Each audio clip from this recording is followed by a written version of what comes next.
Hello friends, welcome back to my channel দাদা study centre. তো বন্ধুরা, আজকের এই ভিডিওটিতে আমার আলোচনার বিষয় হলো ষষ্ঠ শ্রেণীর যে গণিত বিষয়টা আছে, সেই ষষ্ঠ শ্রেণীর গণিত বিষয়ে তোমরা প্রত্যেকে 16 নম্বর পেজটি খুলে নাও। সেই 16 নম্বর পেজে আমি কষে দেখি 1.2-এর একের দাগে মনে মনে করি এগুলো করাচ্ছি। তোমরা প্রত্যেকে ভালো করে বোর্ডে লক্ষ্য রাখো। আশা করছি প্রত্যেকটা অঙ্কই খুব ইজিলি বুঝতে পারবে, তোমাদের কারো কোথাও কোনো সমস্যা থাকবে না। ওকে, তো দেখে নাও ভালো করে তোমরা প্রত্যেকে।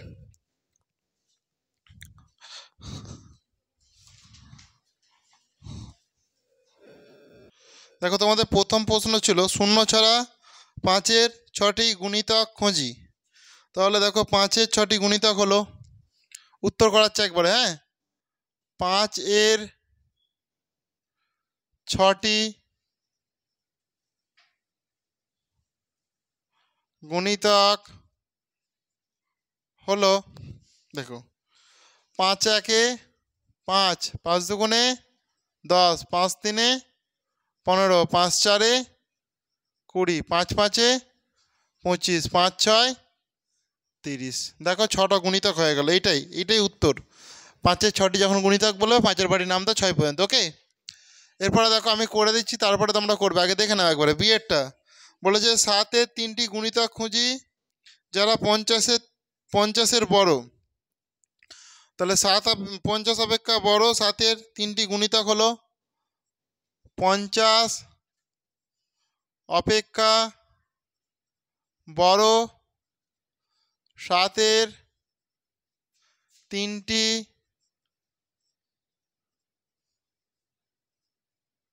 গুণিতক হলো, দেখো, 7 আষ্টে 56, 7 নয় 63, 7 10-এ 70। তাহলে 3টে হয়ে গেল। এগুলো 50, 63, 70 হলো 50 থেকে বড়, তো সেই জন্য লিখেছি 50 অপেক্ষা বড় 7-এর 3টে গুণিতক হলো এইগুলো। ওকে, এরপরে দেখো সি এরটা দেখে নাও ভালো করে। সি এরটাতে যেটা বলেছে, দুটি 2 অঙ্কের সংখ্যা ভাবি যারা 4-এর গুণিতক। 4-এর গুণিতক দুটি 2 অঙ্কের সংখ্যা হলো 4-এর গুণিতক দুটি 2 অঙ্কের সংখ্যা হলো 2 অঙ্কের সংখ্যা হলো, দেখো, একটা হবে 12 আর একটা 16। কারণ দেখো, 4 3-এ 12 হয়, 4 দিয়ে ভাগ করা যায়। 4 4-এ 16 হয়, 4 দিয়ে ভাগ করা যায়। আর যেহেতু আমাকে দুটি বলেছে, তাহলে দুটি আর দুটো করে অঙ্ক। এটা একটা অঙ্ক, এটা একটা অঙ্ক, এটা একটা অঙ্ক, এটা, তাহলে দুটো করে অঙ্ক আছে আমার। ওকে, ঠিক আছে। এরপরে দেখো ডি এরটা দেখে না ভালো করে। আচ্ছা, 4 কোন কোন সংখ্যার উৎপাদক বা গুণনীয়ক হতে পারে এমন 3টি সংখ্যা লিখি। 4 কোন কোন সংখ্যার উৎপাদক বা গুণনীয়ক হতে পারে এরকম 3টি সংখ্যা। 4 সংখ্যাটি, দেখো উত্তর, 4 সংখ্যাটি 4 সংখ্যাটি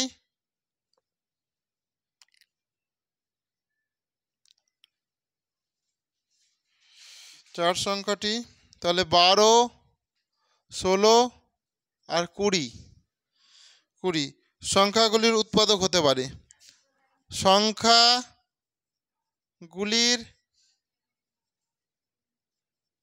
উৎপাদক হতে পারে এর মানে কি?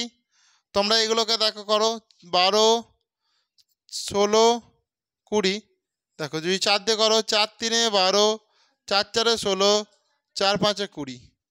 তাহলে দেখো উৎপাদক কত হচ্ছে? 4 হচ্ছে। সেটাই আর কি, 4 সংখ্যাটি এত এত এতগুলির উৎপাদক হতে পারে। ওকে, এই সংখ্যাগুলোর, এইটা হচ্ছে তোমাদের উত্তর। এরপরে কি আছে? এরপরে বলেছে এমন দুটি সংখ্যা খুঁজি যাদের লসাগু 12 এবং যোগফল 10। দেখো ইয়েরটা, তাহলে এমন দুটো সংখ্যা খুঁজি যাদের লসাগু 12 বলেছে। লসাগু কত? 12, আর যোগফল 10। তাহলে দেখো, আমি যদি 4 আর 6 নিই, এদের লসাগু কত দেখবো। দেখো, 2 2 4, 2 3 6। তাহলে লসাগু কত হবে? দেখো, এদের লসাগু সমান 2 গুণিতক 2 গুণিতক 3, 2 2 4, 4 3 কত? 12। আর 4 আর 6, 4 যুক্ত 6 তুমি যদি করো তাহলে কত হয়ে যাবে? 10। তাহলে আমার দুটো কন্ডিশনই স্যাটিসফাই হচ্ছে। ওকে, তাহলে আমি এটা দেখো, এইটা এইভাবে উত্তরটা লিখবো। 4 ও 6 হলো 4 ও 6 হলো এমন দুটি সংখ্যা, এমন দুটি সংখ্যা যাদের যাদের লসাগু 12 এবং যোগফল 10। ওকে, যাদের লসাগু 12 এবং যোগফল 10। বুঝতে পেরেছো? অসুবিধা আছে কি কারো? নেই তো?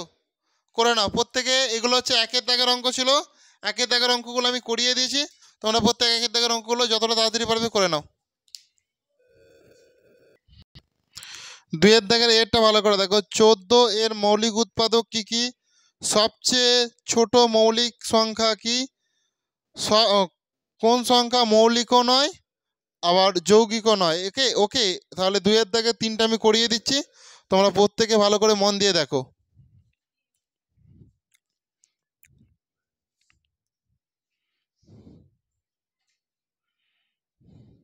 দেখো 14 এর মৌলিক উৎপাদক কি কি?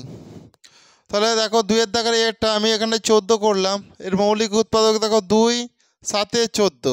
ওকে, তাহলে 14 সমান কত আমি করতে পারি? 2 গুণিতক 7 মানেই 14, অর্থাৎ 14 এর মৌলিক উৎপাদক অর্থাৎ 14 এর মৌলিক উৎপাদক 14 এর মৌলিক উৎপাদক 2,7। বুঝেছ? এরপরে দেখো বলেছে সবচেয়ে ছোট মৌলিক সংখ্যা কোনটি? বি এরটা বলেছে। তাহলে দেখো সবচেয়ে ছোট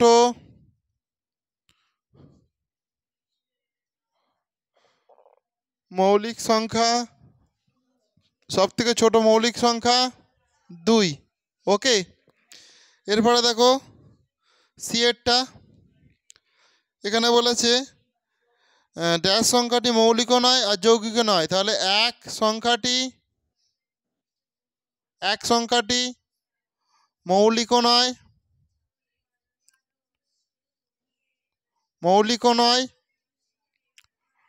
আবার যৌগিকও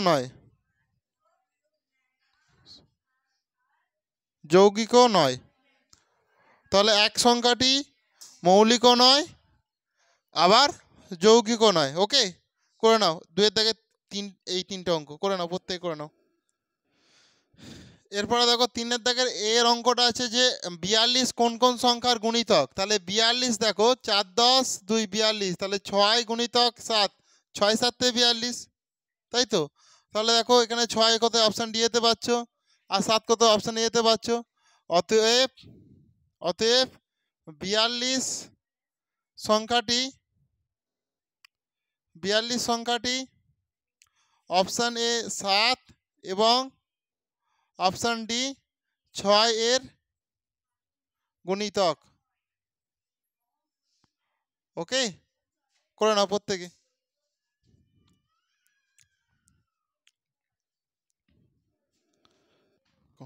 3-এর বিয়েরটা দেখো ভালো করে, বলেছে 11 কোন সংখ্যার গুণনীয়ক? তাহলে 11 দিয়ে কাকে যাবে? একমাত্র দেখো 101কে 11 দিয়ে ভাগ করা যাবে না, 111কেও যাবে না, 112কেও যাবে না, একমাত্র অপশান সি 121কে যাবে। অতএব 11 সংখ্যাটি অপশান সি 121 এর গুণনীয়ক। ওকে, বুঝতে পেরেছো? তো বন্ধুরা আজকের ক্লাসটা তাহলে আমি এখানেই শেষ করলাম। আর ক্লাসটি তোমাদের কেমন লাগলো তোমরা প্রত্যেকে কমেন্টে জানিও। আর ক্লাসটি যদি তোমাদের প্রকৃত ভালো লেগে থাকে তাহলে অবশ্যই তোমরা বেশি বেশি পরিমাণে একটু বন্ধু বান্ধবদের মধ্যে শেয়ার করে দিও। তো থ্যাংক ইউ বন্ধুরা, আসছি তাহলে নেক্সট ক্লাস আবার দেখাবে। প্রত্যেকে ভালো থেকো।